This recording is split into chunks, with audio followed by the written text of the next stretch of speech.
People don't really care about perfection. Tell authentic stories about your progress. People remember that. Your calling isn't found, it is created. He played chess for 60 hours straight in the heart of Times Square, breaking a world record and making history. But for Tunde Onakoya, the real mission is bigger. And this is a very important thing because chess and Slums was great. Who am I? The true storyteller must carry both the burden, the beauty, the wonder of the story. There are two ways to tell a story. There is one that is simply articulate and practical, but there's another that is very... This is a story about legacy, purpose, and the quiet moves that change the world. And I've never really shared this whole story anywhere before. Do you have moments where you're like, yeah, can I just go somewhere that nobody knows me? We can start on it.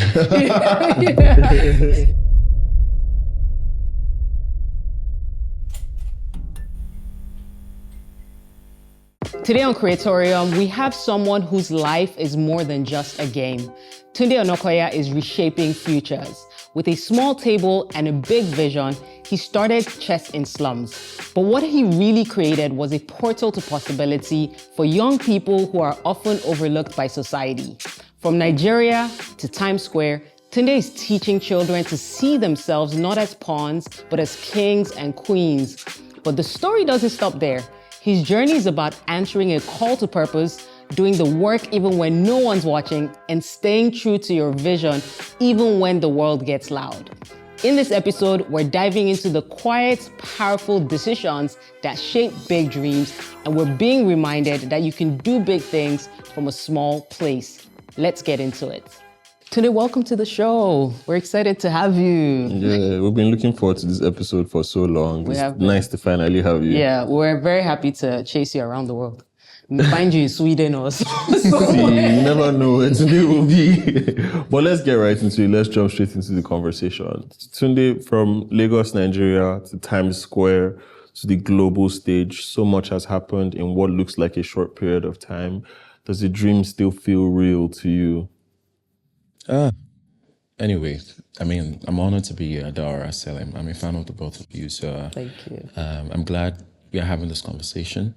The last few years have been, a lot has happened for me, and sometimes I still pinch myself that, is this real? Is this my life now? And it's also a bit tricky because I try not to believe the hype. You know, when I go out now and they're like, oh, I'm like, don't worry, it's not that serious. Yeah.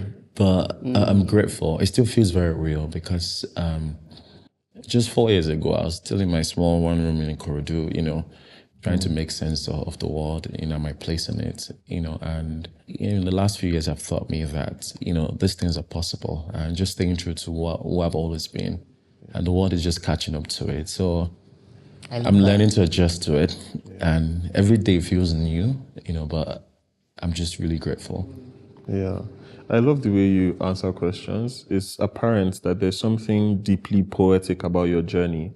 Would you say in any way you feel called to this? You know, as a man of God, Yeah. this, no, I'm just kidding. But I wouldn't say that I felt like this was a calling at the very beginning. And it's really hard to know that at the beginning, right? It's the discovery, like, and it's something that, you know, a lot of people sort of like try to explain in the journey of like becoming it.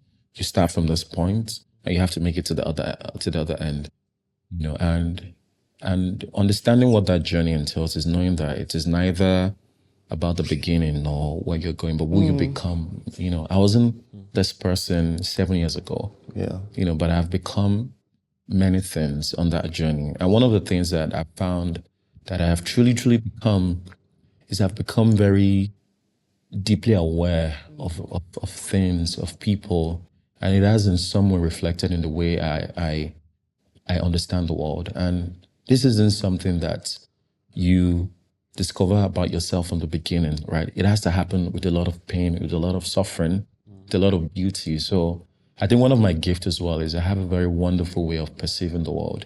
Yeah. Right. And this also stems from being extremely curious about things. And I think people can sense it. They can sense the difference between what is just simply articulate or practical and what is like very soulful. And what is soulful is when you feel something, when you say something or you write something, and they feel it very deeply. And being able to be soulful in a way that people can see that and feel it is something that stays, right? It stays with people. It stays as an impression. And I find that me being able to do that as being like the major driving force for our work, because if you don't let people feel things, let them feel the right amount of empathy for a situation that they're mostly indifferent about, then no change would happen. So, but I've had to learn this through a lot of pain over the years. Yeah. So in the moments where you didn't know that what it was a calling, what was it in those moments? It was just curiosity. Yeah. I was very curious about an inequality in the world. And I just thought about how I could use my talents to just stand in the gap. So I think it stems from there. Whatever you're curious about leads you to your calling, because your calling isn't found, it is created, I guess. That's really powerful. And I love that, you had said that this is who I was and like the world is just catching up, which means that there were certain things about yourself that now in hindsight, when you look at that time, you may not have appreciated it as deeply, but in hindsight, you look at it and you're like, man, I've always been this guy. I maybe didn't have the language for who this guy really was. And now do you find like you're now finding the language for who that guy was? Yes, I have always been that guy. A couple of weeks ago, I was sharing some of my throwback pictures on Twitter from 10 years ago. Literally me teaching chess to children 10 years ago. And, someone said I looked like Cocoyam. Oh my God. I could see my long neck Right. and I was very lean. But I was extremely passionate about, the one thing that I believed in. And the truth is, nothing has changed. Absolutely nothing has changed. The same person I was 10 years ago, with the same like burning passion to use my talents and to give it back to children as a gift, has remained the same, has remained unwavering. And just to your question, there's always going to be a place of having faith in your own ideas. And that conviction has to be very internal. It has to be this internal locus that explains to you why this is successful, why this is important, why this is significant before the world begins to applaud it. It's interesting because someone asked me a question on Twitter recently and he said, hey, Uncle T, I'm losing patience. Like, how can I be great? How can I be successful? And I'm losing patience with myself. And when I read it, I gave it some thoughts because there are many ways to answer that question, right? But I had to first remind him that, see, this vain pursuit of greatness, don't just worry about it, right? Because you can't control it. What you can control is your own becoming every day. And your becoming is the only single metric for success. At some point, the world will catch up to that. Sometimes it will happen and you get your chance at the spotlight. But even if it doesn't happen, you must know that what you do matters to you. And that single metric helps you find the gratification you need to keep showing up every day. And maybe just someday, just maybe the world will catch into it. And if not, then you will be fine, right? Knowing that you did what truly set your soul on fire. And I just wrapped it up finally that time has a way of applauding or revealing what truly endures. Yeah. Right? And which is why it's important that we give the love, the time and patience to our passion. Because one day, maybe the world will just notice it just a little bit more. And by then you're fully prepared for it because you've lived in your own success and your own truth for the longest time. And when the world just comes along, you just be like, hey, I've always been that guy, but welcome to my world now. Yeah, that's really powerful. I always say that time is a great storyteller. Like it will always tell the stories. We discovered that a lot of you who watch and enjoy these videos are not subscribed to the channel. We never want you to miss another one of our videos, and we want more people like you to be able to find them. So please subscribe.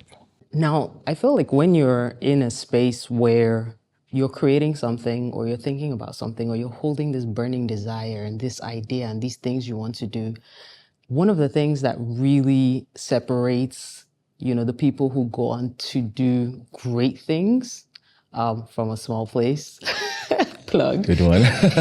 is there has to be a moment where you say to yourself, like, this thing is bigger than me. Mm-hmm. Because there are many people who have done great, who can do great work, who have the capacity for it, who have the skill sets for it, who have the desire for it, who have the passion and the purpose, right, for it, but don't go on to do anything bigger than themselves because they sit in a space where it's like, this is really about me, it's about me showcasing my journey or showcasing my work and things like that. But I feel like there's always that moment where you're like, this thing's bigger than me, and it changes the game. So for you, what was that moment where you said, like, this journey that I'm on is bigger than me? I think have reached many inflection points like that. And Yoruba people will say on Okon Waja, there are many ways into the market. It won't just be one path. I think the journey of the creative, of first understanding himself and the gift that he has, and finding that deep sense of identity, because that has to happen first. Like, you're not going to create for the world without being deeply rooted in your own identity first. But there will always be an inflection point, and that is where everything changes. Now, for me, let me give some context to like where I was at the time. I remember very clearly. So I've always been quite talented at chess. I went to school on a scholarship, and chess gave me a way to find my place in the world, right? And because of like my own background, it was hard for children like me, where we come from, to be anything of worth in society, right? I went back to where I grew up recently, and almost all the guys we grew up together, they're still there, doing drugs. Some are area boys, some are just like, they're still there. And I was incredibly lucky because I had this one single talent. But the thing was, that talent, for the longest time, I used it very selfishly, right? Oh, I used to go for tournaments. I won a couple of tournaments. I was ranked one of the top players in the country. I was doing well professionally, but I wasn't really earning anything, because chess in Nigeria, it's not lucrative, right? You're not going to make it from playing chess. But something happened. And I think this is where, like, we find like a real opportunity to marry a privilege we have or a pain that we've endured, and to marry it with our passion. And when we're able to do that, find that connection, that is when we really find an opportunity to create something beautiful for the world. And every great story has had that inflection point. So mine was some sort of an epiphany. I was with some very tough guys that were smoking in a slum community, and they were just telling hard stories. And there were children amongst them too, doing hard drugs, smoking, and doing all of these things. And it immediately just dawned on me that I used to be a child like that, in an environment like that. But chess saved me, literally. The first time I ever got in a car, first time I ever saw, high-rise buildings, was because we left Ikorodu for a chess tournament. And that was when I began to think about how I could start teaching the children chess as a way to live the best part of myself with them. Because I knew, the context of their lives better than maybe someone else that didn't have the same background. Yeah. So it just shifted. There was a shift from me being the chess master and, playing chess, to now taking that and giving it as a gift to the children. And that is the transition that happens between talent and a gift to the world. You think about someone like Steve Jobs that had such a beautiful design mind, but then it only served him internally until he decided to make it into a product, that will now serve the world. And when he did that, he didn't say, oh, this is beautiful, this is 13 gig RAM. He said, this is for the dreamers, and being able to sort of rewire it, that our talent, our gift, whether it's in eloquence or writing or music, or creating, whatever it is, that it must not just serve us. And everyone must come to that realization that as long as we're able to take this and use it for the greater good, to give more people a sense of belonging, and that is when the shift happens, and that is when greatness is birthed. I really love that. A lot of times when people ask me about purpose, for example, they're like, oh, what's my purpose and things. And I always say, it's always who's going to benefit as a result of your existence in this world, right? Because God doesn't waste resources. So He's not just going to create you and throw you in the world to be an aesthetic, right? Mm-hmm. There's always something, and you have to ask yourself that question of like, who's going to benefit because I exist? And you've really done that on your journey, and you're still journeying. It's so interesting because there are people who would look at your journey now and say, Tunde Onakoya has made it, and I'm like, we're actually seeing the least that you ever will be, because all this has happened in, quote unquote, what feels like a short period of time. I don't want to say it's a short period of time, because for you it hasn't been. Yeah. But what people have seen is a short period of time. Now imagine when you 10x that. Like it's actually incredible what you can do. Now you said something, you did a post where you talked about how chess gave you an intellectual identity as a thinker. This actually reflects in like the way you speak and the way you share. Tell me about that post. Tell me about like that intellectual identity as a thinker. And thank you for the kind words, by the way. And yeah, like I said earlier, I'm incredibly lucky, and maybe not even for the obvious reasons, but because I found this very beautiful purpose in the dawn of my life rather than in the twilight. So it's a lot of like people find this legacy at the end of their lives, but I found it very early, So for that reason, I meet people and they're like people in their 50s and they will be like, oh my God, my mom is a big fan of you. And I think it's very humbling, but it's also the thing where through your own courage, to really serve, like other people can get to live vicariously through you. And it's a lot of older people that maybe never had the courage to pursue a life of service or waited so long before doing it. I mean, and there's nothing wrong with that, but it has made me at least make some sense of why people seem so very enamored by the work that I do, but it's also very humbling. Now, to your question, an intellectual identity, and of course, we can only connect these dots in hindsight. There was no way that I would have really understood what the real impact of chess in my life was as a 10-year-old kid that was just very curious about the world. I grew up in Ikorodu, in a very small slum community called Isaleodo. And, my parents are not educated. But they wanted us to get an education. And as the first child of the family, there was a lot of pressure, right? My dad was a downfall driver. My mom was a hustler. She did everything from hawking pure water, fruits, to sweeping the major roads. She did everything just to ensure that we could put on the table. But there was a point in our lives where my mom used to go to other people's houses to help them wash clothes. And whenever she went there and she would see like our peers, because they were educated, they were working as bankers, as lawyers, and it caused her a lot of pain. And she would come home and she would tell me that Tunde Monkoton show, which is like very serious, because I want you to grow up into a child that will be able to speak amongst his peers, because it was something that caused her a lot of pain, and of course, I didn't understand it at the time, right? But so I'm saying this because just so you can imagine how important it was that we got an education. But then when I was 10, at the end of my primary school education, there was no money again. My dad's, boss had an accident and things just went from worse to terrible. So I had to drop out of school for a couple of years. And it was in that time, when I was doing nothing, that I found chess, right? Sometimes I'll follow my mom to the market to help her sell fruits, but some days I'll pretend that I wasn't feeling fine, So I could go to this barber shop where they also had like video games. I think it was PS1 then. We Gen Z people. Yeah. I don't understand what PS1 is, but so there was this game on the PS1 called Within 11 then. So there was this gambling thing called, they used to call it Awilo. So most kids would leave home and go to the game center to gamble, right, instead of being in school. So I didn't have any money to play, so I would always go there to just watch them play. And I would wonder to myself that, if I had the opportunity to go to school, I wouldn't be here. But one day, one of those days, the barber there at the shop, we call him Brosby, he just brought out a chessboard and he was reading a book. And that was the first time I ever saw a chessboard, and it was immediately like love at first sight, because I was so fascinated by the way the pieces were carved. And I just kept asking, oh, what is this? What does this do? What is the name of this? And it wouldn't tell me. It would just tell me to watch. So after some time, he told me the names of the pieces. Then I went back home, I got a cardboard and I drew the checkered squares and I got clay and I molded all the pieces myself.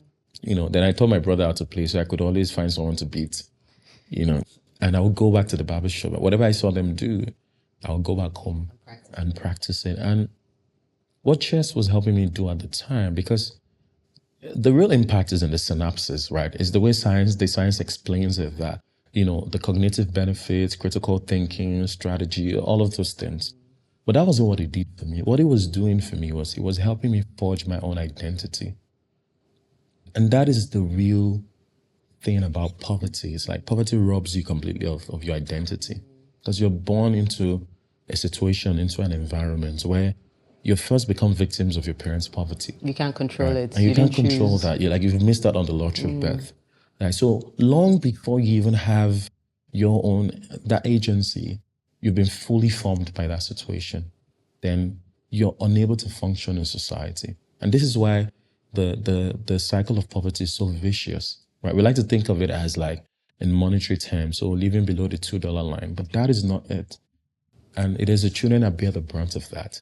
So what chess did for me was it gave me a way to control a certain aspect of my life.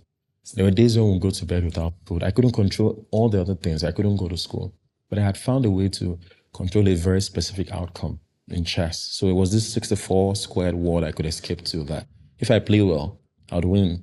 If I play bad, I would lose. So it helped me understand consequences. But all of this really was helping me forge my identity, that I could also exert my mind, to be intellectually inclined.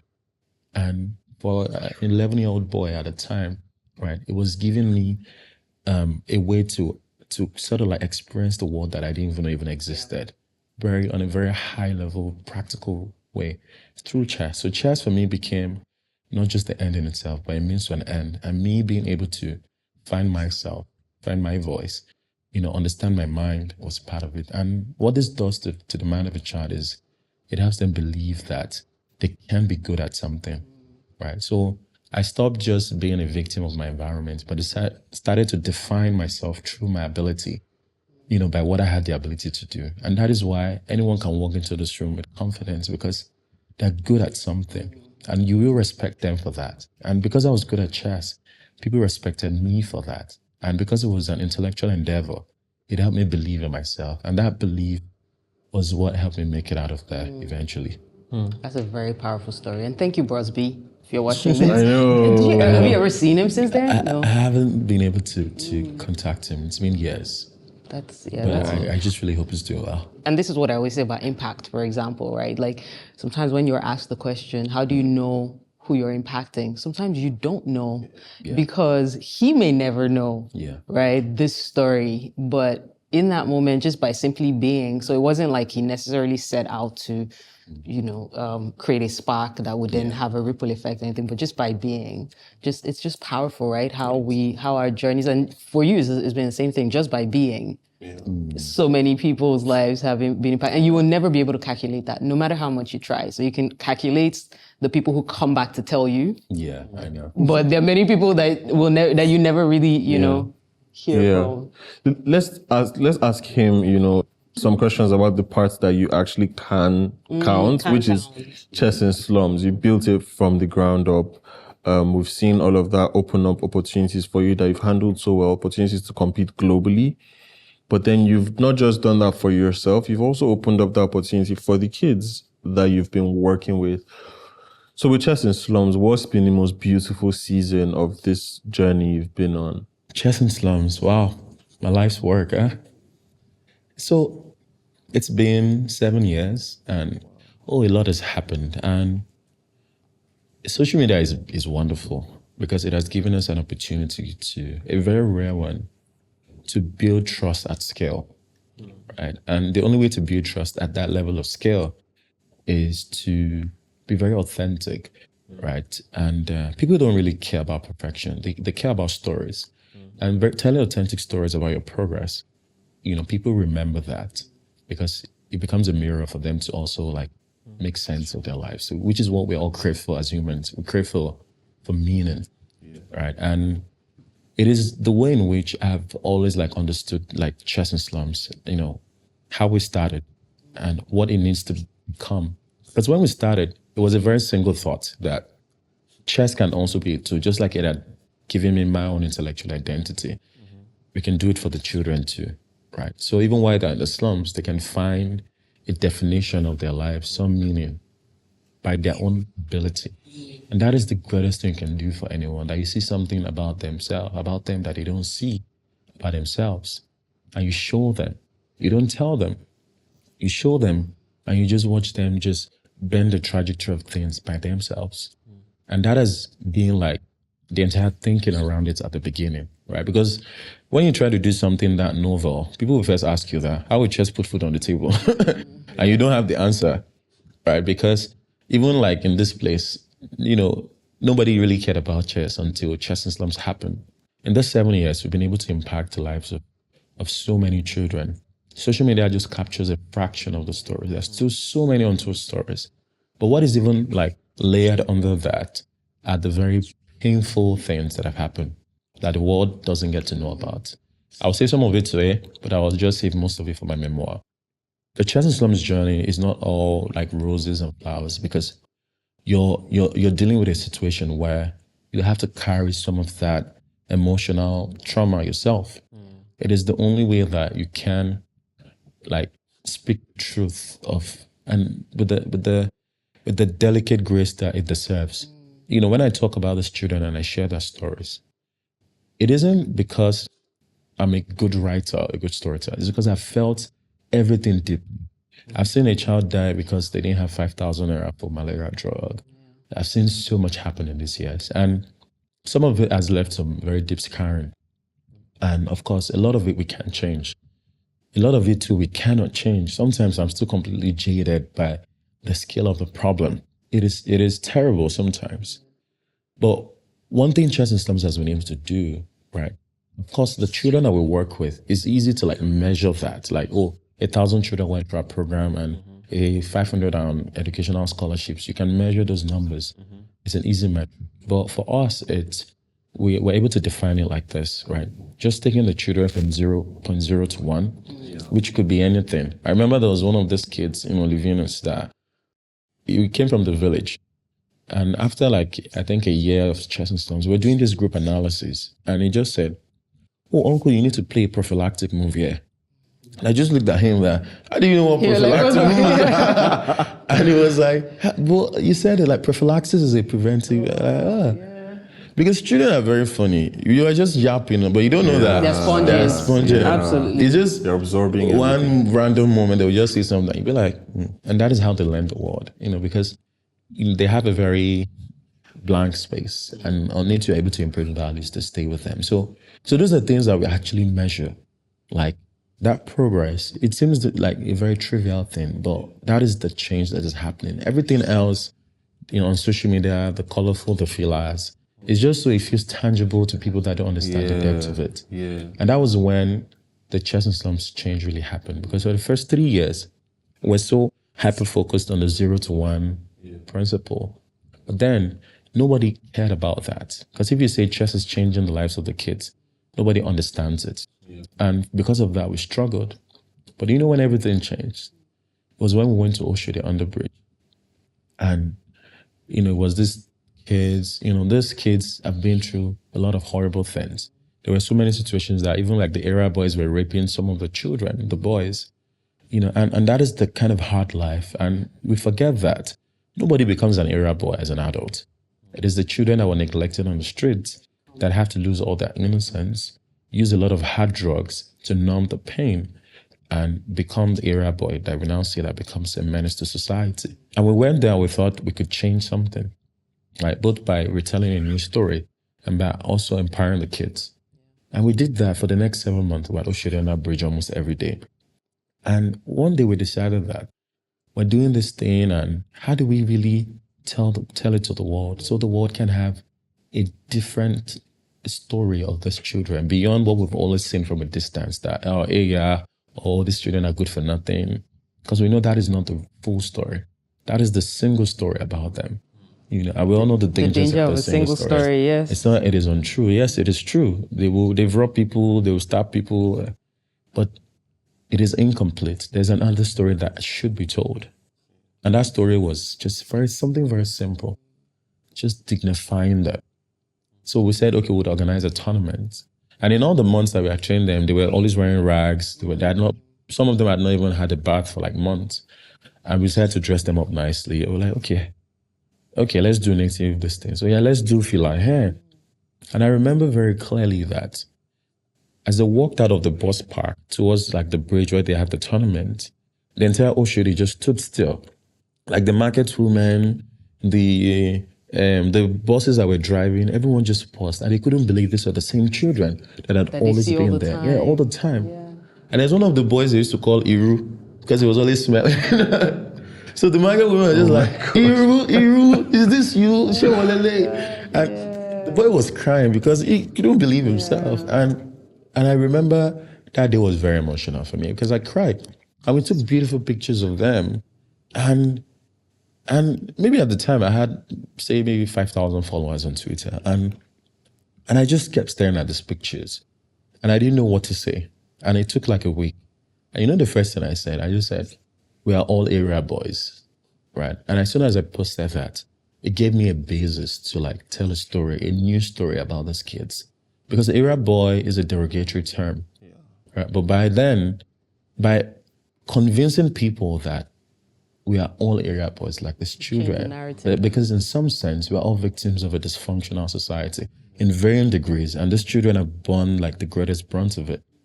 But that we can have a single basis for empathy. Not because we have to pity them, but because now that we've dressed them up nicely with the filler, you can say that they can look like us. Yeah, you see them It's a differently. leveler. And the moment you see that, you see something that is powerful, you see the potential that they have.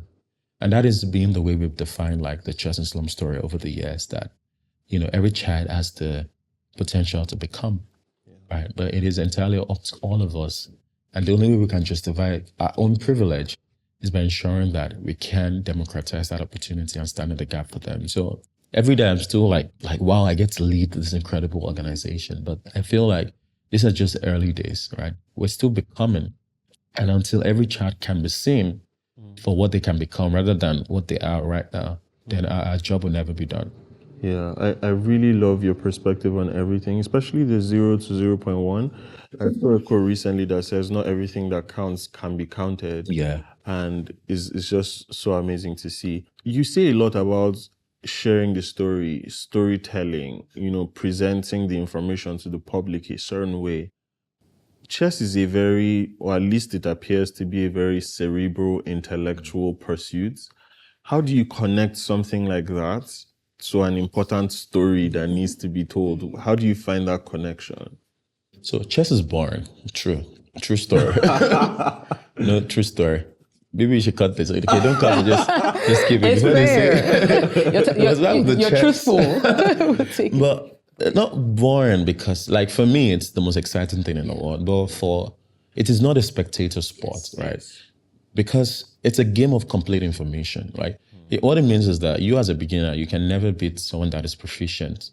Scrabble, if you're even good at, you can still at least have a chance as a beginner if you're good with words, right? But with chess, you need to have the complete information. So there's no randomness to it. So what that means is until you like understand the rules and a lot of like the complex terminologies, you won't even understand anything about it. It's like watching paint dry on the wall, like my friend used to say. You have to care enough. Yeah, so that was the first hurdle. Because remember, the only way an idea like Chess and Slums made sense to me was because it was my own story to tell. And that was the most important factor, that I grew up in the slums, I found chess, and it gave me an opportunity, right, to show the world what I was truly made of, right? So that context was extremely important. It was why no one else could have been able to do it. Right? I needed to have the right amount of like empathy for the situation, have the right amount of like just intellectual strength to also like communicate this, and have the right amount of pain that my own experiences have taught me, you know. So, but the first hurdle was, how do we now combine all of these things? I remember when we started Chess and Slums, I was invited, I think 3 months into it, to a radio station. It was my first time on radio, so I was so excited, you know, the team, everyone. I remember I took a bus, got there. I was so afraid I was going to be late, so I left very early. And I got there, and it was the first time I was asked about this work that we're doing. And I just ended up like stuttering and just going off on tangents, and it was just rubbish. And I went home and I cried because something very important dawned on me, right? That for this thing to be successful, and to also define the success is, because you're doing this thing, you're now speaking on behalf of a lot of children that will never be able to speak for themselves. And if you cannot do that effectively, then they will miss out on a lot of like what could change their life because you are not good for it yet, right? Because you are unable to tell their stories in a way that would capture anyone's attention. And that is such a great burden to bear because now you've hitched your wagon to something that feels so much bigger than you. But it was the first real important burden in marrying the stories together, the complexity of chess and the humanity of the work. Without having that burden and that desire to do this thing together, nobody would care. And because chess is very niche, like you said, it is very hard to communicate that, the value specifically, because there's a lot of frivolities in the world, right? Virtue really doesn't sell. What sells is controversy. And whatever the world would probably rather care about Big Brother first before chess, right? But what happened was, and of course we wasted the first 3 years trying to pass the message of the intellectual benefits, but it didn't feel tangible, right? It didn't feel tangible enough because nobody understood it, nobody could see it, nobody cared about it. In fact, first 3 years of Chess and Slums, we never got a donation that was more than 25,000 naira. Okay, except for maybe Tosin Oshino. That was a one time. So we struggled. But when everything changed was the Oshide on Average project. Why was the Oshide on Average project different? And why did that change the lens in which we understood the storytelling? It was, first of all, we found a way to vividly depict the change that was happening by just dignifying the children. That was the most important thing, right? So in that sense, chess became the means to that end, to dignify them. And that was the real thing that we were missing. Like the story was never about chess or about the poverty, right? And there is poverty porn. And you see that there are a lot of ways in which the stories of the African child has been told in a very demeaning way. Because you need to evoke an emotion. That is the end goal of the storyteller, to evoke an emotion and compel this action, right? So there were two ways to tell the story. The first one was the intellectual one, which we definitely failed at. The second thing is trying to evoke an emotion of pity. And we've seen that through time and time again on how the story of the African child has been told. You see the fly on the nose, the kwashiorkor, and because if you don't do that, people wouldn't care because people are mostly indifferent. And that is the greatest crime of the privilege. It's not that they're cruel or they're unkind, it's that they're indifferent because they don't have any basis to understand the context of that child's situation, right? So I knew I didn't want to do that. That was the easy way out, right? And the third one, which was the most important element of the storytelling, was highlighting the child's potential. And that is what it was really. And chess was just an expression of that if they can take this chess and show great aptitude for it, something that even very intelligent people struggle with, then it tells you a very important thing about the child, that they have the capacity to learn. And they have that talent that is in it, but while that talent is universal, opportunity isn't. And if you can just give them just a chance to show you, for them to prove their mettle, then you'll be astounded by what they can do with it. And that was the most inspiring story to tell. It was the story of hope. And the story of hope gives us all something new to believe in, right? Is how our civilization has advanced because, men and women of great talent, they saw hope in a situation that nobody believed in. And being able to just zero in on that, right, became the very language of our storytelling, that this is the child, the character. The story arc goes like this. From this point, this is the challenge. And this is what they've been able to overcome. This is what they've been able to learn. Yeah. And now coming back to. So that became the very language in which I started telling the story. And that changed everything. Of course, I'm still learning to continue to refine that without carrying all of the burden of the weight of the story too, because that in itself also it affects me very deeply, right? But I know that as much as I have to be objective in telling the story, I also have to be one with it, right? And the true storyteller must carry both the burden, the beauty, the terror, the wonder of the story. And if you're able to do all of that, then the world listens. Yeah. That is so beautiful. That's really amazing. Yeah. I wanted to ask about how this journey that you're on and this need to tell, or this need and want to tell the story, right, of these kids has influenced your focus on your own personal development, right? Because it's growing you as well. You gave the example of how you went to the radio station, you didn't feel like you were as articulate. Yeah. Now you're like 10 times more articulate, right? Obviously, you've had to sit in a place where you're like, I have to work on myself to become this person, right? So just what has that journey been like for you? Yeah, of course. That day I cried because I knew my own limitations. I knew that I was an extremely shy and awkward person, and I wasn't like the kind of like charismatic leader that was needed to like do something like that. I was just curious and I knew how to play chess. Practically, I was just a chess teacher. I could do that better than most people in the world, right? But the other thing I couldn't do. So the practical things like I did then was to like start to like watch a lot of TED Talks, start to like watch other people talk about their passion, right? Because like I said, there are two ways to tell a story. There is one that is simply articulate and practical, but there's another that is very soulful. And soulful is what people don't forget. Articulate with great vocabulary is good, but it is easily forgettable. But what is soulful, it really does stay. So that was when I knew that I had to sort of like understand how to tell the story in that way. And remember what I said earlier about hitching your wagon to something that feels so much bigger than you. Now, if it was entirely up to me, right, I would have just given up at that point because I'd be like, oh, well, curtains, but I knew now that it depended on so much more. Even the children I hadn't met yet, that me being able to tell their stories in the right way could be the difference between what would change their lives and what would probably just keep them the same way. Yeah. And these things, they're very small, right? So you don't even believe that because you just wrote a few words, that could alter the entire trajectory of someone's lives because you just sat down and wrote it. So it immediately gave me the sense that I was a superhero with a pen. Right. And what I did with that pen would have like a world life-changing impact. And that is the first step, right? Is knowing that the things that you do matter to the world, right? This is the first thing we must all believe about ourselves because it's easy to trivialize our gift or our talent. Well, it's just chess. Oh, well, it's just music. Oh, well, it's just creating. Whatever it is, like, you must act as if it matters to the world. You must act as if it is the greatest thing that you have. Like, you must be that deluded into believing that what you have, is of great significance to the world.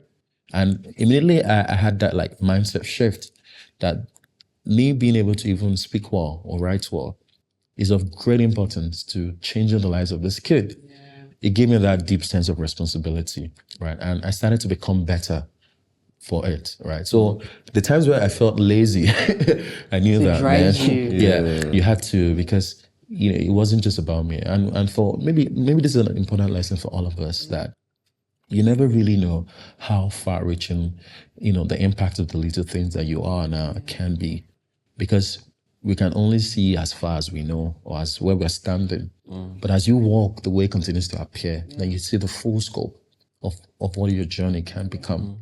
So, which is why in the decades when nothing is happening, in the years in the dark, like, you have to really put in the work, right? Knowing that while it may not immediately count now, right, there's someone in the future, on you, exactly, that is counting on you, and it would eventually come to manifestation. And you have to have that sense of duty from the days when nobody, in fact, even you yourself, you're a charity case, not to talk of being the kind of person that will now inspire the world. But that is what you should start to like optimize for, right? And that responsibility is a very sacred one. It is an important one. So that helped me, get better. I didn't stop there. I started going for all these conferences, meeting all these people, then I started writing. I was so bad at writing. My punctuations were even worse, but one day I wrote a story about one of the kids, Basirat, and she was always very punctual to the class. She was 5 years old at the time. She had never gone to school before, but she would always tell me, after chess training, that she wants to be a nurse, in Yoruba. And one day I just decided to sit down and I just wrote that oh, this girl that wants to be a nurse. And I just wrote it anyhow. And I just posted it on my Facebook then. And I just went to bed.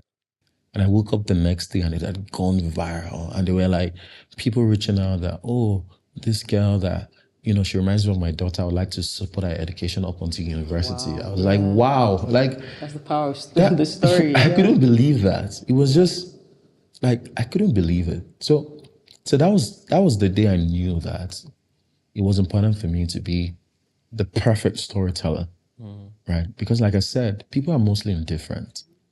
And the only way to get them to care, right, is to give them a basis for empathy. Yeah. And the storyteller that can do that is the one that changes the world, right? That you're able to describe a situation and make the world care deeply about it, right? So that has helped me become, of course, I'm still becoming, but it has helped me become. I'm so happy that you are the person in the position of storyteller for, everything that you're doing, because story is so important, especially because of the perspective you have, So for example, Chess and Slums isn't saying, oh, we helped these poor kids. Yeah. It's saying these people that you overlook have the ability to do this amazing thing. Yeah. I don't play chess. I don't know how to play chess, but there's these kids who you've decided to dignify, and now they're even at the point where they are competing globally. It's amazing to conceive. So I want to know what excites you the most about this generation, this new generation of kids, or the next generation of kids that you've been working with and the ones you work with. These are very exciting times, and God has been kind to me. The first time I ever left this country was in 2021. I never traveled before, never left my small Ikorodu there. But it's been just, 4 years? And in these 4 years, I've been to over 17 countries already. Wow. And all of those things, right, it was me now learning that, okay, there's a much bigger world out there. Yeah. And these are the endless possibilities, right? But every single time I travel, every single time I get to step into these rooms, the first question I ask myself is, the children that I'm missing here are the ones I'm speaking for. And in whatever ways, whatever stories I tell, how can I stand in the gap for them, right? And this is very important to me because I've always been very burdened by it, which is the first thing I was curious about. That how can people have $5 million wristwatches and there are other people that don't even have 200 naira to eat? Like, how did we ever design a world like this? And what has to change really is the storyteller. The storyteller has to be the one that is finally positioned to stand in the gap. It has the right amount of clear perspective on both ends of the spectrum.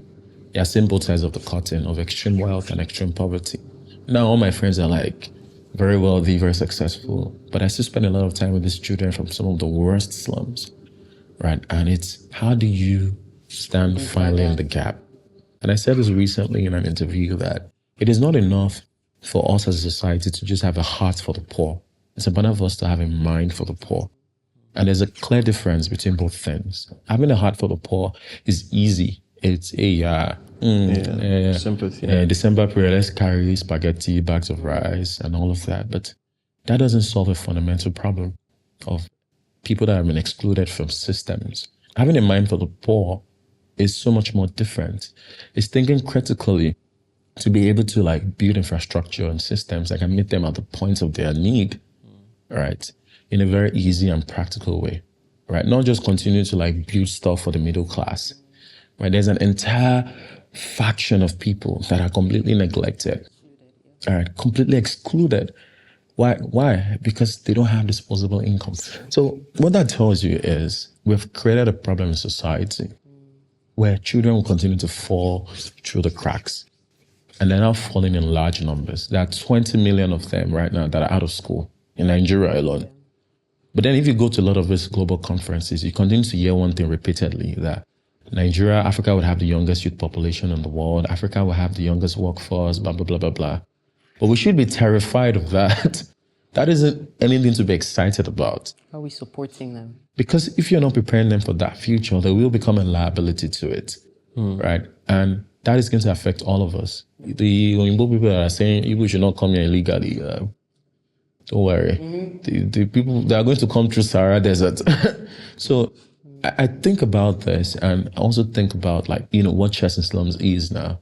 We've done a lot of great stuff. We currently like support like over 20,000 children. We pay school fees for over 1,000 children. We've done all these programs, initiatives, coding. We recently just set up an innovation hub with Lufthansa Airlines, where the kids are learning like robotics, AI, design, chess, and all of these things. Powerful. One of the kids is Ferdinand, a boy living with cerebral palsy. Mary, a girl from an IDP camp in Yola. Mabel from the slum in Ikorodu. And Jamu, a boy that I saw on the roadside 7 years ago. And not only did they win the tournaments in Athens, Georgia, Jamu went on to New York to win the United Nations Games, right? And go into ICN. And that is just, it is proof. It's the one thing I've been screaming for so many years, that like every child can become. And we need to stop everything that we're doing and just focus on that, first of all. And Chess in Slums is leading this charge, because as much as we have done, right, I still feel very helpless in the face of like the scale of the problem, which is why I'm doing all these things, which is why I'm breaking the world record, which is why I'm trying to do Fine Boy, so that people, at least if they see me, they would listen to me. You're in the story, right? Like you're integrated. So it's why I have to do all these almost seemingly outrageous things, not for attention, but to get people to even just see, right? Because we're not aware of what is around us. And I have been given the gift and the blessing and the curse of being so aware of everything. Right, but a lot of people are not, until you're able to just direct them through words, through stories, whatever it is. I feel like with storytelling, right, you can either have storytelling that is for fame and promotional, self-promotion, and you have storytelling that's for impact, right? Yeah. One of them requires articulation, as you said. One of them requires the verbiage, and the second one requires connection to humanity.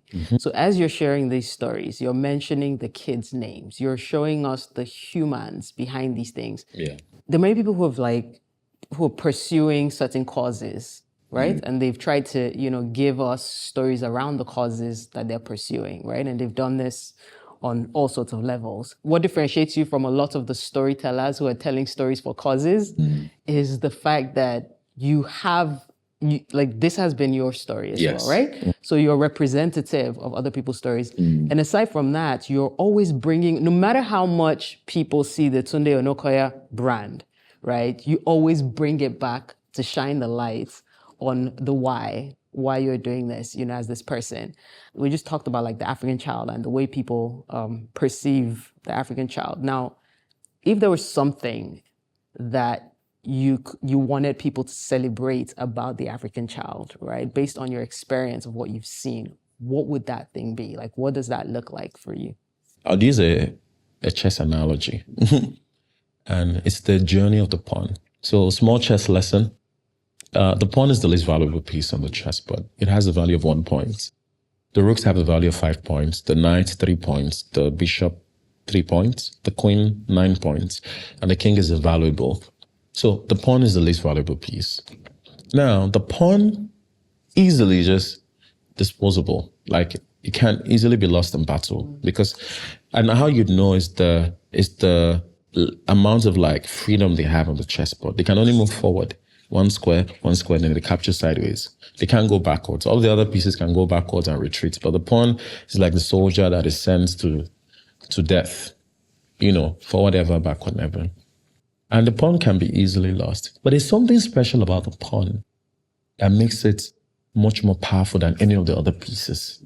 Is that if that pawn can march forward, and get to the final rank, it undergoes what we call pawn promotion in chess, and it becomes the most powerful piece on the board, which is the queen. It can be any of the other pieces, but it can also be a queen. And the moment the pawn crosses to that other side, it takes on a new identity. And I think this analogy sort of deeply reflects the very essence of what we do and how we think about the journey of the African child. Is a lot of like what Africa's potential is still very in it. And it's hard to see it because the value that it has been defined by for the longest time is very minimal, right? It doesn't scratch the surface of like what is possible on the chessboard. But the moment it's able to make it to the other side, it becomes unstoppable. And I think that is the real story of the African child that we're neglecting. And there's so many ways to explain this to the world because, you know, let's be honest, Africa contributes just 3% to global GDP. That's sad. Just 2 states in America is worth more than the entire continent. Just California and maybe Boston. So what that tells you is that if there's, it's not even a dilemma anymore. If there's, okay, should we get rid of the entire continent or just keep these 2 states? Economically. Yeah, it makes sense too. And that should be a challenge to everyone that like we have this huge population. We have all of these children that we know represent the future of our people, of our continent. And we just let the world like define us like this. That we should not accept that. And what the world needs to know about the African child, first of all, is that he or she is becoming, right? And you should be afraid of what the point can become, right? You should be very afraid of it. And that becoming can either be extremely negative or it can become extremely powerful, right? And that's the first thing the world needs to know about the African child. And the second thing is, you know, this single story about, you know, the African child in poverty, that image that is being depicted has to change. I'll tell you something that happened in Times Square. At some point when I wanted to give up, you know, and I just looked up, I was so tired. I just looked beside me and the children were playing. In fact, nobody was watching my game again. They were watching their games because they were like challenging New Yorkers and they were beating them. And it really just dawned on me that most of the people coming to watch the kids, they don't even know where the kids are from. They're just very impressed by their chess talent. Yeah. So that is the thing. The world has finally seen them, not for their background, for the color of their skin, wherever they're from. So the African child must be seen through, you know, his ability, and it must be defined on that basis. And that is what we all truly deserve as humans, that we're defined or we're regarded, not by the color of our skin or where we're from, but by what we have the ability to do. Right? And that is the way the African child must be seen. And when we see that, we now consider them a worthy investment. Because when you invest in something else, you expect a return, you know, on your investment because you're sure that, oh, there's this outcome. So what makes the African child worthy of investment is when we truly see them for what they can become. So that is the only way in which we have to change it. They have to be seen. Yeah, it has to be seen. Speaking of being at Times Square with the kids and everything, you were there for 64 hours. That's ridiculous. It's actually crazy. Yeah, when I think about it, I physically feel we've been sleeping. Like, what am I doing in my life, you know? Yeah. But you did that, and I'm just thinking, what kind of mindset takes you through something like that? I love what you just said about the kids, you know, and seeing them. What's the mindset you had going into it and going through it? You know, I became like super famous last year, like super famous. Like I'd always been relatively known. You know, when people see me, they'll be like, oh, remember when you said something on Twitter? Like, oh, let's talk about it. But going from that to like, oh my God, I need to take a selfie. That was a very big change for me. And I'll start from the world record last year. Yeah. And that was the very defining moment. But I will also go back to like the preceding like months before the world record. So people really understand this. And I've never really shared this full story anywhere before. Just like a year before the world record, I was ill. You know, I had this medical condition called avascular necrosis. It's literally like the death of like blood supply to like the joints. And it started when I was a child. You know, I think I was 9 months. Some nurse just injected me wrongly, and so I lived my entire life with chronic pain in my right leg. That pain limited me in a lot of ways. And it was something I struggled with, even with my own self-esteem. And I really struggled with it. But I never really knew what it was, right? Because we never went to a hospital. Going to the hospital for us was a luxury. The first time I went to a hospital, I was already maybe 21. And it was very funny because at the time when I decided to go finally check what it was. I'd taken at least 10 children to the hospital for many other reasons, but I never really cared to check for myself. So I finally did an x-ray. And when the doctor came with the results, he was just shaking his head that, wow, like if you hadn't come, then you'd have ended up on a wheelchair like in a few months. So what had happened was that my hip had completely collapsed into the pelvis, and they had to do total hip replacement surgery, which is like taking out the hip joint and replacing it with a ceramic ball and a titanium rod. And I was like, from where to where, and they mostly advise that you do the surgery when you're like in your 70s, because you can only do it once. And nobody has ever really done it 3 times. Some people have done it twice, but the second revision surgery is always very complicated. So it means that if you're doing it now, because I was 28 at the time, then I have to do it like 3 or 4 times in my life. Because the implants has a lifespan of like 10 to 20 years if you're lucky. Right. So there's a good chance that I might actually have to do it like 4 or 5 times.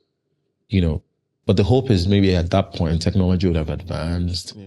Right. So that was the first real scary moment of my life. Like I was just completely destroyed. But I had to accept it because I've learned to accept things very quickly, because it is the only important first step for me to construct a meaning out of it. For me, no pain is meaningless, and which is my specific view of the world, that a lot of things will happen to me, but the only way I can happen back to the world is by making sense of it in my own words, through my own actions. And that is really like how we define our lives. Both of us can experience the same things and we walk out of it with different meanings, right? So for me, it was, what meaning could be birthed out of this experience? I didn't know it because, again, you can only connect the dots in hindsight. Yeah. But that experience was the very first thing that was like a precursor to me even breaking the world record and going on to do certain things. The next 6 months were oppressive. I was depressed. I had the surgery. It was complicated. The doctors didn't know if I was ever going to be able to walk again. And it was a very terrible point in my life. If I need to go to the restroom, my mom has to carry me, to the toilet. And I'll go on Instagram, I'll see people are living life, chasing their dreams. And I was just here, with my crutches. And I was very depressed. And I remember I had a conversation with someone. And I told him that I feel like, the world has completely moved on from me. All the Tunde Onakoya, well done, God bless you. Like, no more messages, nobody's looking for you again. All this come and speak at our conference. It's just you now and your mom. And I told him that it feels like the world has completely moved on from me. And I'm just here, just stagnant. I'm not even sure if I would ever be able to walk again. And he looked at me and said, don't worry, Tunde, it's okay to be still. Because you may not know it now, right? But there's a lesson here that God is trying to teach you, and you must stay with it. Because one day, just one day, you will move again and the world will stand still for you. And I was like, wow, yes. That's powerful. Of course, I didn't understand it then until the world record. I think it was in the 50th hour, I just looked up. And Times Square was filled with thousands of people. Everyone was chanting, go to there, go to there, go. And it was like, how did you get so many people like this to come together? Like, people literally flew in from London. Someone said I came in from Paris this morning for the world record. And the world completely stood still for me to have my moment. And those two things happened, almost like a year apart. But what happened between that time and the world record was that I began to find my own identity outside the work that I did. And this is a very important thing, because Chess and Slums was great. But then I realized that I built my entire life around being the Chess and Slums guy. And I didn't know who I was outside of that. And those months in which I was in a wheelchair helped me sort of sit with that, to understand that, okay, now that the world has gone quiet around me, who am I? Because I struggled so much with knowing who I was. I didn't know how to explain it, how to define it, Then in January, I dropped the crutches. I started using a single stick. Then I started traveling again, And for the first time, a lot of people don't know this, but I'd stopped playing chess completely for 6 years so I could focus on the Chess and Slums project. In fact, nobody knew I could play chess for those first few years until I went to Munich, and there was a video of me playing 10 people at the same time. And that became another first real viral moment, right? And so it was no longer, oh, well done, Tunde. It was like, oh, Chess and Slums. I'm like, wow, Tunde, you're incredible. You can do this. So in fact, I remember I was checking the impressions then. It was like, I gained like 80% of the followers from the US, right? So it was not like, you know, we had gone from doing something small in this small place to now capturing a global audience. And I thought, what do I do at this moment?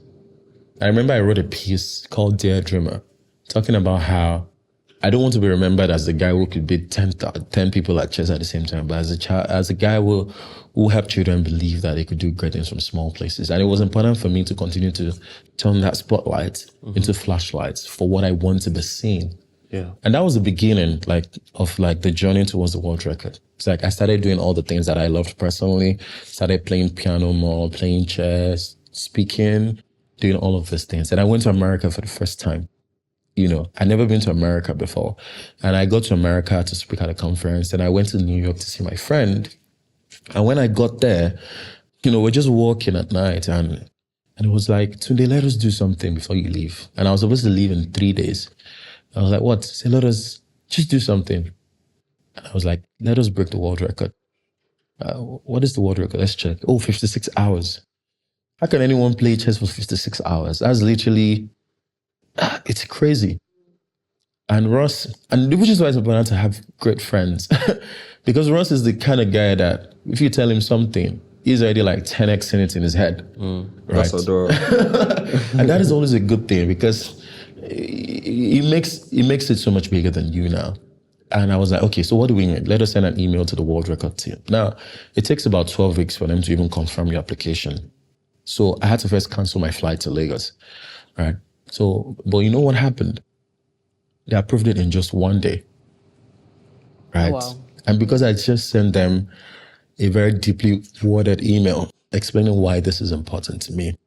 So the next hurdle was the Times Square Alliance. Now, if you want to do anything in Times Square, right, you have to pay at least $50,000. Now, wanted to do something for 3 days. So it felt like a pipe dream. But myself and Ross just went to Times Square Alliance office, and we didn't know anyone, but we just ran into this woman. She was like, oh, I follow you on LinkedIn. I'm like, please help us. So we spoke to her that we wanted to use Times Square. And guess what? The window between April 16th and April 20th was the only time in the entire year that you could actually use Times Square for an event. Every other time was fully booked. And that was the time that we needed. That was the time we had put in for the application. And so we were able to cross the hurdle. The final one was, I didn't even think about the actual thing. Like, you know, how do you even stay awake for 56 hours playing chess? That's like deep brain fry. So, but then, and that is the thing about doing anything something that the world has never done before, and no one in the world has never done before, is having blind faith in your own ability, because there's no way to prepare for something like that. Is it that you first stay awake for 56 hours, then you now go and do it? It's impossible. So that is where the place of faith really has to happen. That you have faith that you can do this. The day before the world record, I was very sick. You know, I was nose bleeding. So I told Ross that we might just have to cancel. But he was like, just sleep and wake up. You know, if you feel better the next day, we do it. If not, then we'll cancel it. So the next morning, I felt a little better. So I just dressed up and I went to Times Square. When I go to Times Square, you know what the first thing I saw? Nigerians had already came with flags. You know, some came with flowers. Some even brought aboniki for the code. And I just knew that I couldn't let them down. So I just sat down and we did it. You know, we went all the way to 60 hours. And, you know, we set a new record and we gave the world something new to believe in. And I will never do anything like that again. I've promised myself. Because all of the science says, yeah, like the science tells you that if you deprive your brain of sleep for that long, it starts to eat itself.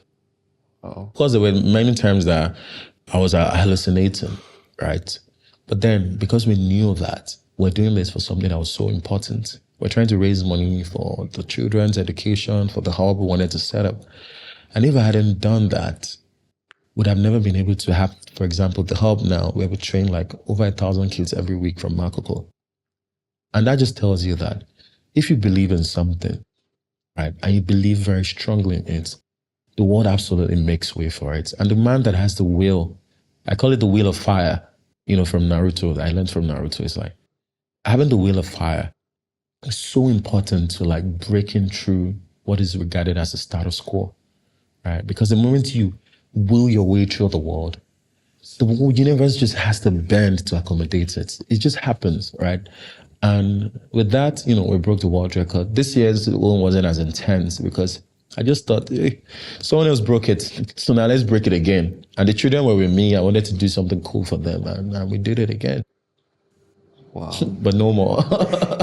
Hey, never say no, because you might have one of those moments again where you're walking through it and someone says, let's do this. No, I don't think I will. No. But it was good. Yeah. It was good. Yeah. But thank you for sharing, just even the backstory with us, because I feel like in the moments where you are sitting in that chair and you're breaking that record, everyone just gets to see what happens from that moment onwards, and not what happens in preparation, to that. Yeah. How do you even mentally prepare for that? Like for anyone who's thinking about doing that. About doing something like that. Yeah. Like what are the steps to mentally prepare for that? First of all, don't. But if you're stubborn enough like me, then absolutely go for it, right? And again, it is very important that you're tied to something that feels much bigger than you. And however it is you define that is entirely up to you. Right? Because what I found is the stakes are much lower when it's a selfish ambition, right? And that can be easily like swayed. Now, so because, well, it's a small thing, it's just my thing. But the moment you're tied to something that is so much bigger than you, then you're duly anchored. And you need that anchoring. And the next thing really is to be like just crazy delusional about what is possible. Like there's no logical thinking. And it's the thing about faith. Faith shows us what reason cannot. So there's no way to be reasonable about defying odds and going against the grain to do something that's different, right? So you need to have a lot of faith and you need to be as delusional as possible about it, right? It's the thing about aiming for the moon and falling, for the stars and falling on the moon, whatever. But it is important that you have that kind of mindset towards it, right? And maybe the final thing really is like you have to start out with doing all the small things first. There's no single moonshot moment where you just do something that fantastic. It doesn't just happen. Like behind every great endeavor that I've seen, there is always like what is unseen that has taken time to endure and bring you to that moment. So it is what is unseen that you need to spend more time preparing, right? The stage is just for you to show the world what you've always spent crafting in the dark. So that time that is unseen is what a lot of young people do not have the patience for. Before I broke the world record, I had been teaching chess like a madman for like 9 years. I had been playing chess for a long time, right? So what is unseen is the real glory. Like what now eventually comes in the spotlight is just a manifestation of it. I like that you're attributing this, right, to the bigger purpose and the bigger goal. Mm. And I also think it's important to also give credit to the discipline that you carry. Because here's the thing, you've broken 2 world records. Right? You broke the world record the first time. And for a lot of people, right, knowing that I've done it once, I'm playing again the second time. I don't absolutely need to actually break it. The fact that we're here sitting in Times Square and doing this thing is already big on its own, right? Because I'm this guy who's already done it before. So even if we don't break the record, we're still going to get the eyeballs that we need to tell this big story that I'm trying to tell. So for a lot of people, they may not feel as motivated to finish up. So you're sitting there and there has to be something that is anchoring you to say, I'm going to actually finish this and break the record. Okay. So you know what I mean? Like, so that part of you, like, what was that? Was there ever that point where you're like, you know what? Yeah, maybe we can just stop. We've done something here. Prove, right? Yeah. Yeah, true. That's a really good question because something. So I attended Chimamanda's book reading event in New York. And she said something that was so profound. And I just never stopped thinking about it. She said she hasn't written in a while. She has finally written this book, Dreamers Count. But then she's afraid that it wouldn't do well. And this is Chimamanda that are, popular hibiscus, Americana, like the great Chimamanda, still having that fear and doubt in her new work, which is why she's doing all she can to promote it in this social media age, And she said that past success doesn't always eliminate self-doubt. And you have to constantly prove to yourself that, and it's not just in the acceptance of it, that you can be this person that still does, regardless.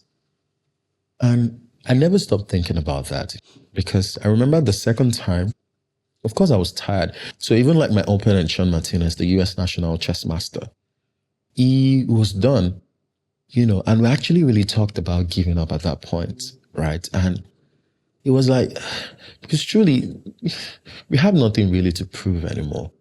We really wanted to give up. Like physically, mentally, we're completely exhausted, right? But the truth is, I couldn't give up. And this is not even like, about tying into a bigger purpose. And I had to prove to myself that I'm the kind of person that will finish what I started. And this is the ultimate thing you must do. You must live for that audience of one, right? Everything else can be moved around you. The repetition you think you have, everything can just switch up in a moment. But to prove to yourself that you have the level of staying power and discipline to stay and do something and finish something that you started, that you believe in, to keep that promise to yourself. Very few people in the world can do that. So that was what eventually came down to, that I knew that as much as I wanted to just give it up, but I couldn't, because it has taken many years, but I have evolved into the kind of person that I just cannot stop.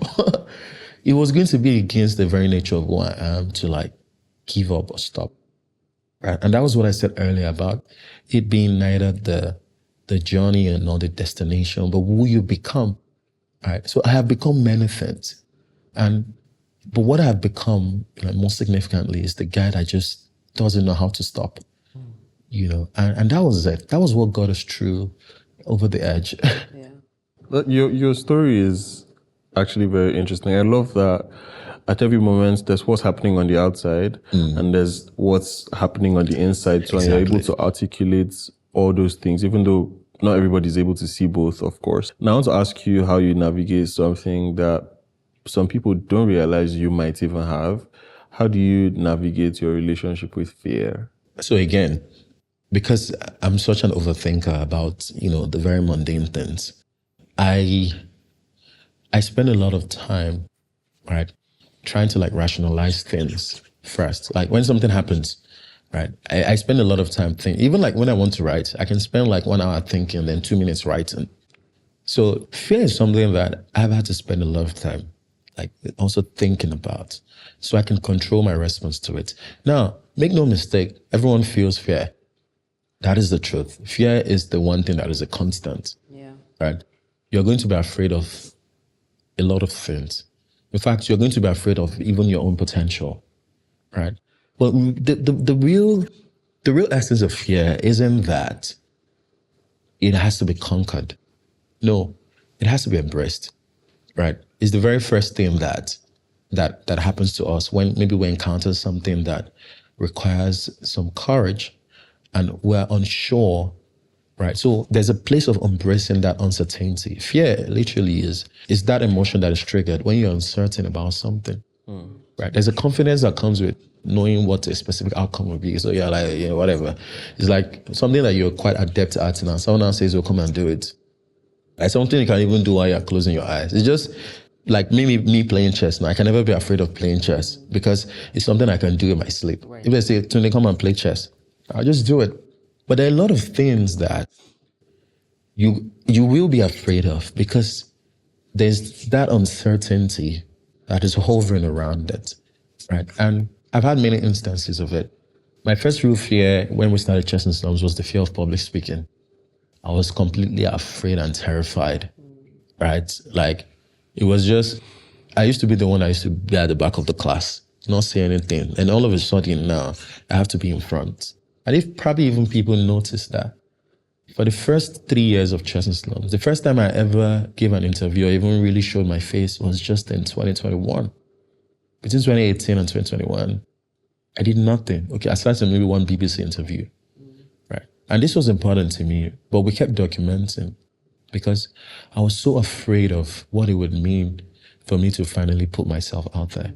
The right mindset towards fear is first embracing it, right? Embracing all of the things that you feel about the situation. Because without that, you will never truly understand the gravity of what it is. And the second thing, which is most important, about fear is that every time you're able to overcome it, right?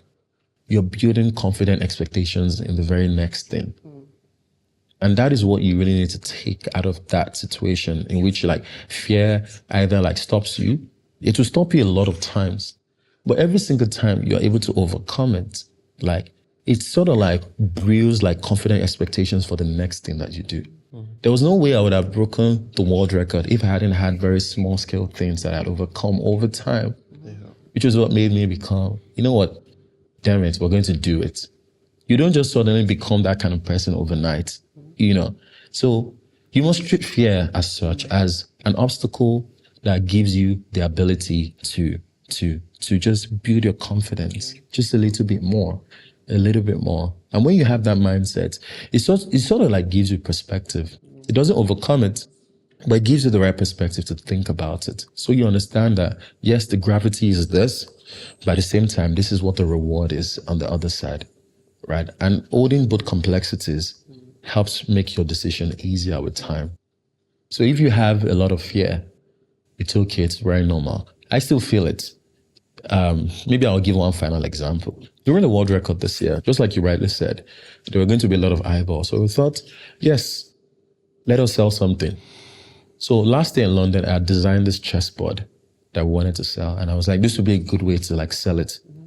And we posted it. Well, while I was playing, the team posted it. And at the end of the world record, I just asked, how much did we sell? He said we sold just one. And we spent so much money in production. We made 50s, limited luxury, design, adore. And we sold just one. And that was the first thing. That was the first way in which fear set in. Because I thought, was I moving too fast? As the world not really caught up that Tunde isn't just going to be the humanitarian Chess and Slums guy, but Tunde also wants to be an entrepreneur that can create valuable products and services for the world. Why would people maybe when I post something about Chess and Slums, there's 100,000 likes. But now that I'm posting something about a chessboard that would help us fund Chess and Slums, it's just 5,000 likes. And someone only bought one. And it sort of broke me. And I was afraid to talk about it again. So I just left it. So they had sent the chessboard from New York since we didn't go sell it. So it was in the office there. And I just opened up one and I put it on the table. And I took out my phone. And I just made a video of it. And I just made the video, I just left it.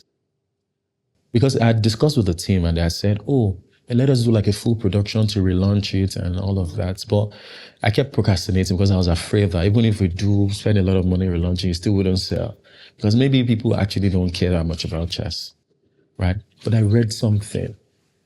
Just thankfully, I was just scrolling on Twitter and I found this thing that Khalid Gibran wrote. And maybe that is such an important way to understand fear and how to understand it, especially within the context of our own lives. Which is why I really love this conversation we're having. Not because I'm going to say anything new, but because maybe I can give new perspective to the ways in which we think about the things that happen to us. So the poem was describing the journey of the river. It says the river starts out, making its way to the ocean. And it is said that as soon as the river gets to the mouth of the ocean, it starts to tremble because it looks back on its journey and how it has come through the cracks, and come to this vast ocean, and it thinks about the narrow path in which it has traveled. And all of a sudden, it is at the mouth of this ocean and it begins to tremble because it is afraid that it will disappear into the ocean and we'll be completely engulfed and forgotten. You know what I wanted to say about that? The river shouldn't be afraid of the ocean, or it shouldn't be afraid of disappearing into the ocean, but should be excited to become of the ocean. Because by becoming of the ocean, you become the ocean itself. And you get to explore the world, the full vastness of what is possible. And it just dawned on me that was really what I was afraid of. I was afraid to step into who I now become. And they don't tell you that. It's the obvious things that they say that you're afraid of. But it's also possible to be so afraid of your own potential that you tremble as the river and you decide to go back instead of like fully embracing the vastness of what is in front of you. And the moment I read that, I just knew that this was for me. So I just took the video, I recorded it with my phone, and I just went on Twitter and just said, see, I designed this 50 chessboards and I'm selling each one for ₦1 million. If you buy it, I'll personally hand deliver it to you. And I just posted it. And I can tell you that in 7 hours, we sold out 100 of those chess sets for ₦1 million each. And I just dropped my phone like this. I was like, wow. And you can now tell now that, in fact, we have a wait list of over 200 people already waiting for the next drop. I love it. Yeah. Do you think I'll be afraid of the next one? Yeah. Do you think I'll be afraid to do 1,000 next? No. Yeah. So again, to really conquer fear, we must never be afraid of becoming of the ocean, because that is what we are called to be. We must never play small or continue to undermine the potential that we have. Because by every single time we overcome it, right, we're really building ourselves into the kind of person that can still do in the face of extreme adversity. And when we embrace that uncertainty that we're not sure how this will pan out, but we do it regardless, then we truly, truly, truly conquer fear. I really love that you share that today. You know, for a lot of people, when something doesn't work out the first time, they just park it, right? It's like, it didn't work out, forget it. You know, move on to the next thing, you know? And there's a lot of power. You talked about staying power earlier. There's a lot of power in just being able to try again. Just because something didn't work in a particular moment doesn't mean it won't work the next time you do it. But also, you did it with a different energy the second time, you know? We've talked a lot about this journey that has brought you into a place of global recognition. Yeah. And a lot of the recognition has been around what you're building with Chess and Slums and, you know, you as a chess master and whatnot. And I want us to bring it back down to Tunde Onakoya. You did say that you were the child who used to sit in the back of the class, and then, you know, now the spotlight is on you. Do you have moments where you almost feel like you want to retreat, like just go into hiding again because there's just so much, you know, there's so many eyes on you. There's a lot of expectation that comes with the global recognition as well. You know, do you have moments where you're like, yeah, can I just go somewhere that nobody knows me? Speaking Saloni. Yeah, speaking Saloni. Yeah, of course. In fact, I thought about running away this morning. I'm sure you guys understand this as well, you know, because both of you also mean so much to so many people. Fame is a double-edged sword. And of course, it has its perks. And it's all about the trade-offs, right? You give up something for another thing, and you're constantly making those trade-offs every single day. Like I said, I'd always been relatively known, maybe not famous in the actual sense. But after the world record last year, I became relatively famous. You know, maybe D-list celebrity, whatever. But what that meant was I went from just being this Chess and Slums guy to being a global icon. I was in New York last year, September, for the United Nations General Assembly. And I attended an event called Gabi. Now, Gabi is where all the world leaders, all the big people come. So I had to even get into the room. So, of course, I was invited. And as much as there were a lot of powerful people in that room, can you guess who people were almost mobbing to come and talk to and take pictures? It was me. Because I remember I was with my mentor and she couldn't believe it. She had to literally be dragging me. She's the head of compliance and legal for Wando, dragging me away because there was literally very powerful people there and nobody even cared. And it was just why am I getting this kind of attention? Why does it even is it a charity?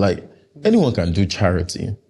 There's no real level of thought or skill that you need to have to go out and say you want to like help people or give back. So what then is so special about like who I am and what I do, and why do people feel so strongly and so inspired by it, right? Because again, I tried so hard to not believe the hype. And this is me also like sort of like trying to intellectually define these things is why I think a lot of people are so taken by the work that I do is how I've been able to tell the stories, one. And two is that, see, it is easy for anyone to care once. It is easy for them to care twice. It is easy to forget 3 times, maybe 4 times. But to care consistently for so long and to show up for so long for something that you believe in, that is extremely difficult. And that is what I think people admire the most about Tunde Onakoya. That even before he came into the spotlight, like he had always consistently cared about this one thing. So when the fame happened, I thought, oh, I was already pretty grounded. My world had changed now. Now I could be in rooms. Today I'm in Dubai speaking to people that are much richer than me. That I don't have any money in my account. And they're like, yes, thank you so much. And I'm like, well, this is my life now. But it also came at a price. And that price was, I made a lot of mistakes. Oh my, like in the last 1 year, I made a lot of mistakes. I mean, the world doesn't get to see that.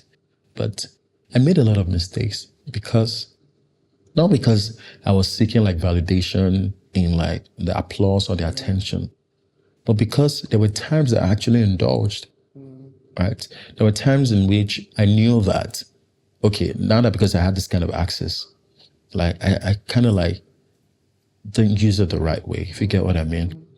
Right? So trust me, like I made a lot of mistakes. And the thing about fame is, especially like if the human errors that you make gets out, like you're terribly judged for it, right? People will judge their own selves by their own maybe action, but they will judge you even by the wrong intention. They don't even care. But the moment you're out there, your mistakes are harshly judged, which is why I tell people, before they get their moment in the spotlight, that just stay with who you are for a while, because the stakes are much lower for you to make a lot of mistakes and grow. Because if you don't have the liberty, the freedom to make mistakes and continue to refine yourself as a human, then you're going to be stuck. So which is why you see a lot of famous people. They're stuck because their lives have been put out there. Yeah. And they're afraid to try new things for that reason. Because their failure now isn't an opportunity to grow. It's going to be a thing of shame, to be heavily criticized. So they have to maintain a standard that is non-existent. Right. So I sort of like started to experience a bit of that, where I wanted to always like completely like control, manage the appearance of the things I wanted to do. I used to write a lot before, but now I just write and I can't even share it because I don't think it's good enough for the standard at which I think people. Right. So it's always a crazy thing, and it took some time to break out of it. Right. So the 15 seconds of fame is crazy. The recognition is great, but it comes at a cost. Yeah. Right. It comes at a cost of growth. It comes at a cost to even your personal life, because you have now been put on a pedestal, whether you like it or not. Right. So, but then you always have a choice. There's a choice to lean into it, but more importantly, to understand it. See, anyone can be famous. You can be famous for twerking on Instagram and have 5 million followers. But to have real influence is not just about the numbers. It's that people care genuinely about who you are, what you have to say, and they listen to it. So being influential is much more powerful than being famous. Right? And when you understand that power that you have, then you know how to wield it. In some ways, you wield it gently. In some ways, you wield it powerfully, right? But you have to find the right balance in wielding the influence that you have. So that is how I've come to like make sense of it. To know that now that I'm in the spotlight, I'm not just going to dance alone, right? I'm going to bring other people into it so the world can see them. So by making sense of it that way, it has helped me. And also sort of like now, like differentiating both brands.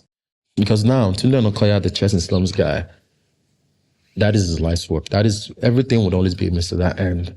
But the truth is, I don't want to be the Chess and Slums guy. I want to be a billionaire. I want to be a pianist. I want to be a business guy. even me saying these things now, I've never said it before. I love it. I absolutely love it. Me being able to come in and say it now, it took a lot of work to say, see, I want to, because now that you've known Tunde, the Chess and Slums guy, the humanitarian, imagine Tunde as the billionaire, how much more would do. Imagine Tunde as the model, how much, like, it now feels like I'm now learning to lean completely into what this fame has given me, but not in a way that, in a frivolous way, but in a way that can truly help me explore like the full essence of who I am, that is still laying underneath. So I'm going all in into it now. Like, I won't say much, but you're going to see many versions of Tunde Onakoya going forward. And that is how I've been able to make sense of fame. And I just hope it doesn't destroy me. It won't, you know. It won't, you know. And I love that you're leaning more into who it is that you are. What typically happens when you are someone who becomes famous for doing a particular thing is that people want you to do that thing forever. So the moment you move a bit away from that thing, there's a whole conversation around, oh, he did that thing and now he's doing this other thing, distracted. and that can distract you even as a person, right? Because you're sort of, I need to still play to this audience, but I think that there's a lot of power, especially when you know internally that that thing is not all that you are, right? It's a springboard to many other things that you will become, and the underlying purpose is still, again, we said at the very beginning, right? Like, whose life is going to improve as a result of my being, you know, being in this world. And I really commend you for, it's hard. I'm sure you're still going through the process because as much as you're articulating, you know, assertively that you're going to see more from Tunde Onakoya, I imagine that there's still a little bit of the tremble, which is what happens when I now become more of me, when I share more of me. And I think that's normal. That's perfectly normal. You will feel those emotions, but just being able to keep going in spite of, and let the world catch up to whatever that is. Catch up. Absolutely. It's admirable. Is there anything from all your travels that you haven't shared, a moment that you haven't shared but has really stayed with you?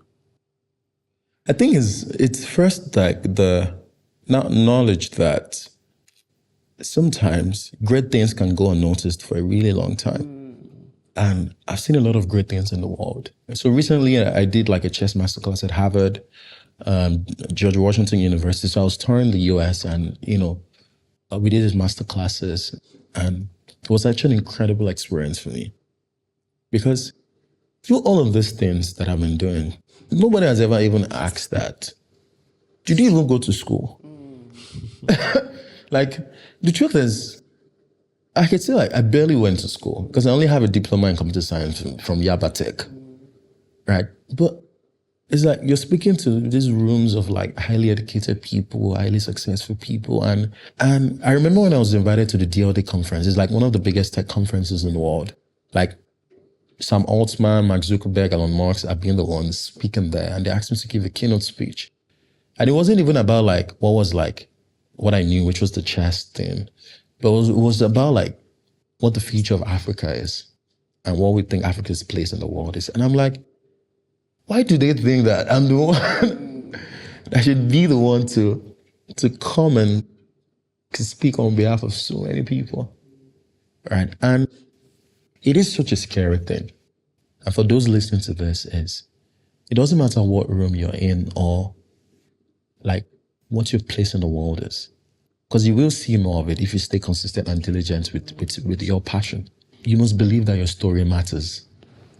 In every room, in every place, that you must know that sometimes where you're from is not always where you truly belong. That you belong where you believe you belong. And you get to decide what that place in the world is. No one is going to explain it to you, or no one is going to just hand it on a platter to you. You have to fight for your place in the world. Like, I've seen so much, right? Like, all these places that as a child to me was a dream. I've now been there. It's not a normal thing for me. I've had to understand success in a different way. I saw a video recently of like, I think a secondary school in Benin that maybe most of, like, clearly a lot of the kids there are like maybe internet scam. And someone was making a video of them showing off their iPhones. And they're like, check iPhone 16 Pro. And it broke my heart because that is what they consider success. But if you go to a place like Harvard and you see that everyone has an iPhone, then how do you differentiate yourself as being successful? But the kids may never know that because they don't even understand how success in those places where the very basic things have been resolved is so much different. And that is the real tragedy in all my travels that I've seen, that we all like see the world within the confines of our environment, of our experiences. And for that reason, you can be doing such great things that nobody would see. And those great things just go unseen for a long time. And it's just there. And it's just there. But you must learn to tell your story, and you must learn to decide what your place in the world is. You must learn to see enough of it, of the world, before deciding your place in it. And even if you don't have the capacity or the resources to travel, that you read as many books as possible, that you experience the world with great curiosity, and most importantly, that you have the highest level of agency, that I can be the person that would do, because that is what the world respects. The world doesn't respect the intellectual. It doesn't respect whether you have your PhD or whatever. The world respects the people that do. And the courage to do is what is missing. Like it is just so rare. Like genius, intelligence is in great abundance. I've seen too many smart people. But people that actually have the courage to do are the ones that the world actually respects and celebrates. And that is why I've been able to travel and be invited to all the stages, because I have done. I have done when no one was watching. I'm still doing, and I will continue to do.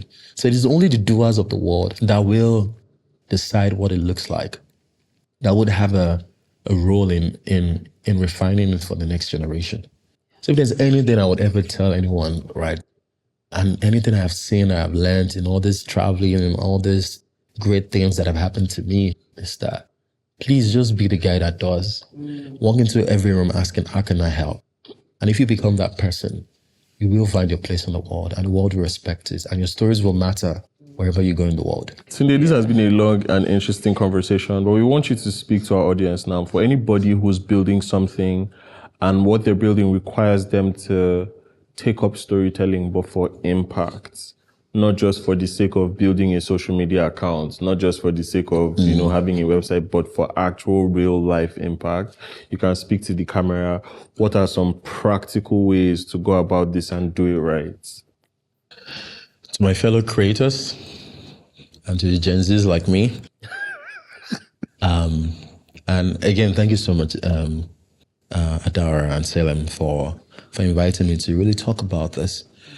And I'm glad I did, because I'd said I wouldn't do any more interviews, but I'm glad we could have this conversation, and all in the hope that, through all my blabbering and yappings, that there will be just maybe one thing that just stays with people and to the audience watching this. The world is a very malleable place, right? And when we look around us, especially if you're Nigerian, like there's so much that inhibits you. And it's so easy to fall into the trap of being a victim of your own story. And that is what plagued me for the longest time. I started to really play victim. I had a very painful childhood.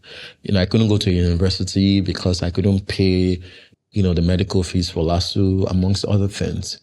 And all of this broke me, and it gave me a deep hatred, not just for the world, but even for my parents. Because I wondered, if my parents were richer, I would have probably gone to a private university. I would have probably traveled out of the country. I would have been able to jackpot, whatever.